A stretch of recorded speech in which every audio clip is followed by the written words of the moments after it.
Aujourd'hui, nous allons voir Colossiens chapitre 4. Je vous invite à le lire et à méditer, vous, de votre côté. Donc, il est question des maîtres, accorder à vos serviteurs ce qui est juste. Il y avait aussi d'autres points, comme persévérer dans la prière, avec action de grâce, prier aussi. Donc, Paul demande aussi la prière. Et puis, donc, il y a toutes sortes de communication, en fait. J'appellerais ce chapitre un chapitre sur la communication. Paul est en train de conclure sa lettre aux Colossiens. Il donne quelques conseils sur la prière, sur la façon de se conduire. Et puis, Paul a toujours eu beaucoup d'affection. Beaucoup d'affection pour ceux qui travaillent avec lui. Et on le ressent vraiment profondément dans le type de mots qu'il utilise.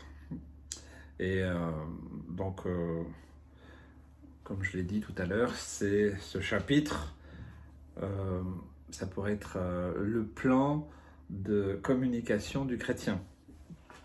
C'est vrai que ça parle d'une manière de communiquer, sur notre façon de communiquer en tant que chrétien. Je pense que c'est bon aussi qu'on ait finalement quelques principes bibliques.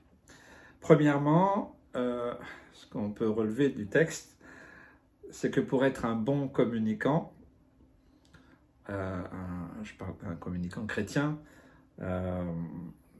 c'est parler déjà. Parler, communiquer, c'est parler. Et on parle avec qui? Nous, on parle avec Jésus, par la prière, comme il le dit au verset 2, « Persévérez dans la prière, veillez-y avec action de grâce ». Donc, quand on veut communiquer avec quelqu'un, on ne communique pas une seule fois. Je ne sais pas si avec votre conjoint, votre conjointe, avec vos enfants, si vous parlez 1er janvier et puis après ce sera au 31 décembre. Non, nous sommes des êtres de communication. Dieu nous a créés aussi pour communiquer, il nous a donné des oreilles pour entendre, une bouche pour parler, et nous avons besoin de communiquer. Et donc, si nous voulons communiquer avec Jésus, c'est pas tous les mois ou une fois par semaine, mais je dirais c'est tous les jours. Tous les jours. Donc cette communication spirituelle, elle doit être persévérante. Et puis, il y a un autre point qui est donné aussi en même temps, c'est que il doit y avoir de la reconnaissance. Rendre grâce à chaque fois. C'est important. J'insiste beaucoup dans ma communauté que nous soyons reconnaissants, que nous apprenions à rendre grâce. Parce que Dieu fait tellement de choses et puis souvent on ne s'en rend pas compte, ou même quand on s'en rend compte, on ne dit pas merci. Et je pense que vous élevez vos enfants avec cette notion de dire merci. Donc ça c'est important. Cette communication envers Jésus est aussi une prière pour que l'évangile puisse se répandre. C'est ce qui est écrit au verset 3 de ce chapitre. Priez en même temps pour nous, afin que Dieu nous ouvre une porte pour la parole, en sorte que je puisse annoncer le mystère de Christ, pour lesquels je suis dans les chaînes. N'oubliez pas que Paul est en prison. Combien il est important de prier pour le salut des âmes. Alors je dirais d'abord pour ceux de nos familles, et puis après on élargit le cercle, peut-être les voisins, les collègues, les amis, ceux qui habitent notre quartier, notre village, notre ville. Après on peut élargir au pays, au continent et au monde. Donc vous voyez que les ressources, les choses dont nous pouvons utilisées dans la prière sont très vastes. C'est pour ça que quelqu'un, je ne sais pas quoi, pour qui prier, pourquoi. Voilà, donc soit vous commencez par le cercle du plus petit, du plus près chez vous au plus grand, ou du plus grand au plus petit, ou comme le Seigneur vous l'inspire. C'est important pour que eh bien, l'évangile puisse se répandre. Priez pour les chrétiens persécutés, priez pour les missionnaires, qui ont tout laissé pour servir le Seigneur, priez pour les ministères, ils ont aussi besoin de prière. Voilà, il y a tellement, tellement de choses. Et là, Paul, c'est ce qu'il dit hein, au verset 3, je l'ai déjà lu. Donc ça, c'est vraiment important. Ensuite, pour être un bon communicant chrétien, eh bien, il y a aussi un comportement à adopter, une manière de parler aux autres, comme il est spécifié dans le verset 5 et 6. Conduisez-vous avec sagesse envers ceux du dehors et rachetez le temps. Que votre parole soit toujours accompagnée de grâce, assaisonnée de sel, afin que vous sachiez comment il faut répondre à chacun. Donc, Paul fait cette recommandation d'être sage envers ceux qui ne connaissent pas l'Évangile. Et il précise presque aussitôt en rachetant le temps.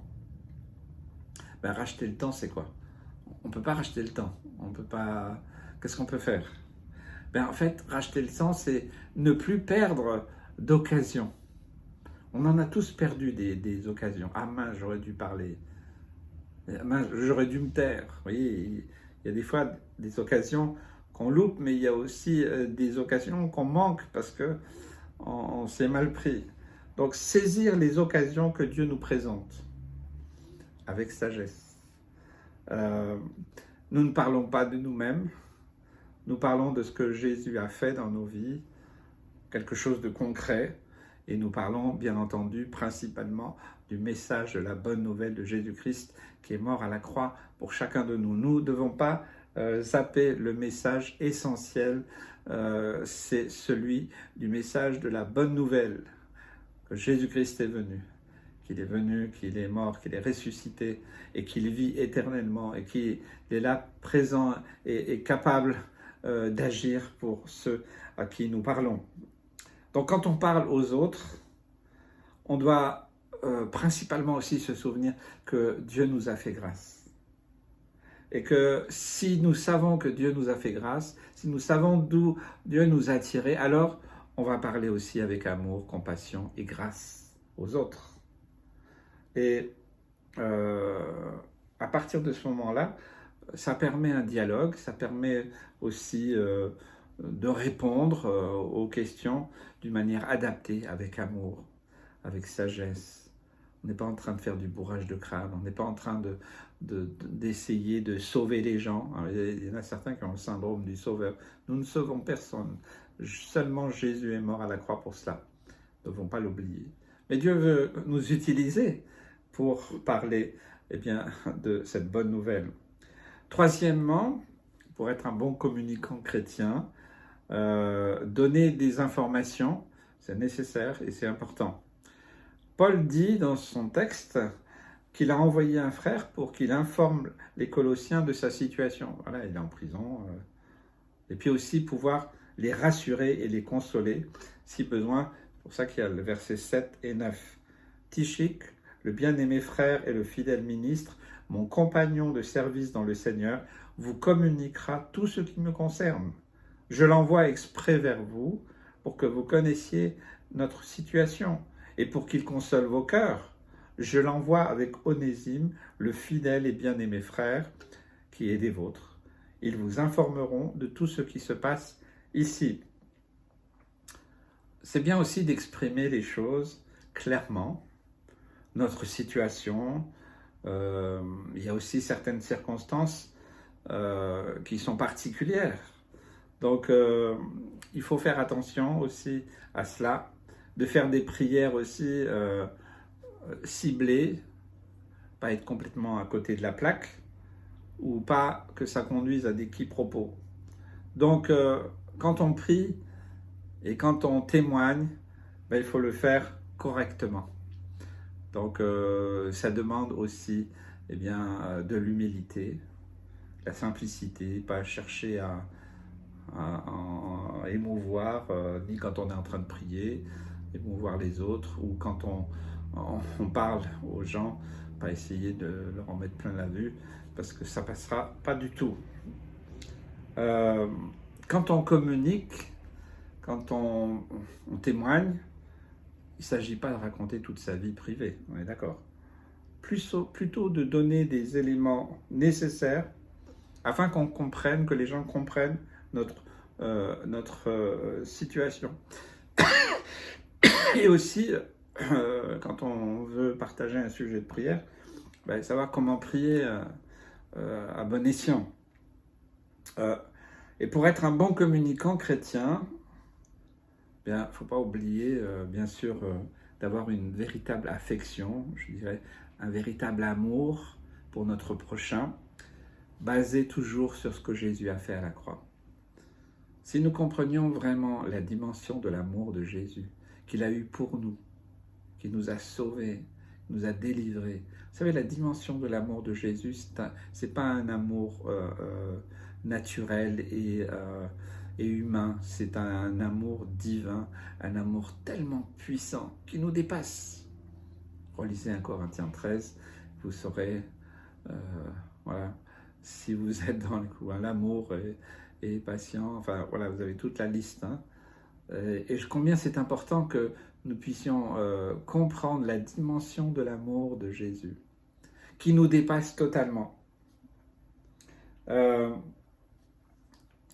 Donc, Paul, dans les derniers versets, n'oublie pas d'exprimer les salutations pour ses compagnons et de saluer donc ceux qui travaillent dans l'église de Colosse, qui travaillent pour le Seigneur. Ça nous parle aussi pour nous aujourd'hui.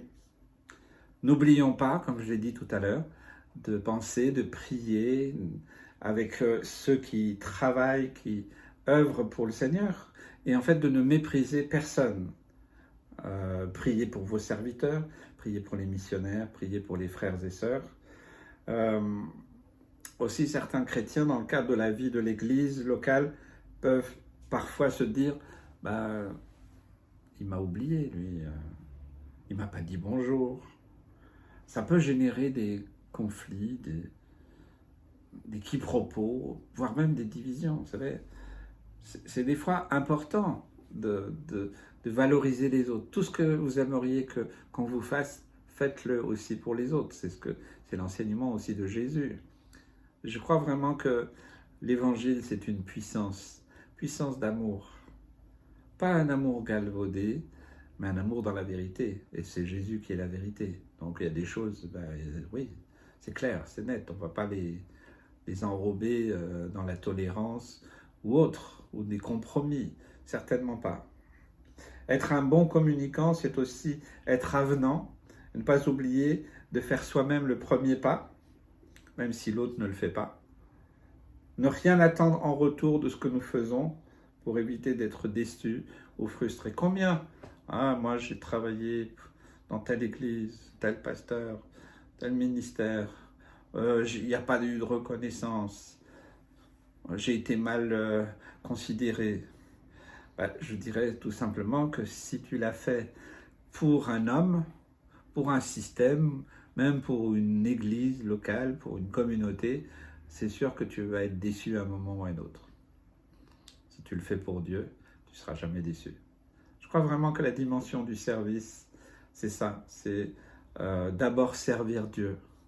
Et je ne fais pas les choses pour faire plaisir aux hommes, pour être vu, connu et reconnu par les hommes. Je fais simplement ce que Dieu me demande, avec amour, avec simplicité, avec humilité. Et donc là, il y a une vraie joie. Le faire avec joie en s'oubliant soi-même. Beaucoup de problèmes sont résolus quand notre attitude est reconnaissante. Je rends grâce. Prêt à donner, prêt à se donner.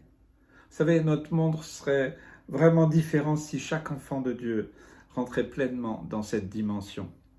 Tout simple. Pas besoin de grandes déclarations. C'est ce que Jésus a fait lui-même en venant sur la terre. Il est venu jusqu'à nous. Il nous a communiqué son message de salut. Il nous a acceptés tels que nous étions. Il n'a pas essayé de nous contrôler, de nous manipuler. Son amour tellement puissant nous a atteints. Si tu es un enfant de Dieu aujourd'hui, c'est grâce à son amour manifesté. réaliser pleinement. Vous savez, vous pouvez dire à votre femme, à votre mari, je t'aime, et puis être un compagnon ou une compagne terrible, et jamais le prouver. Vos paroles ne sont pas en accord avec ce que vous faites, ce que vous dites. Donc je pense que c'est vraiment important. Jésus, lui, il a manifesté pleinement cet amour. Prions pour que nous soyons tous des bons communicants chrétiens. Et demandons au Seigneur de porter beaucoup de fruits.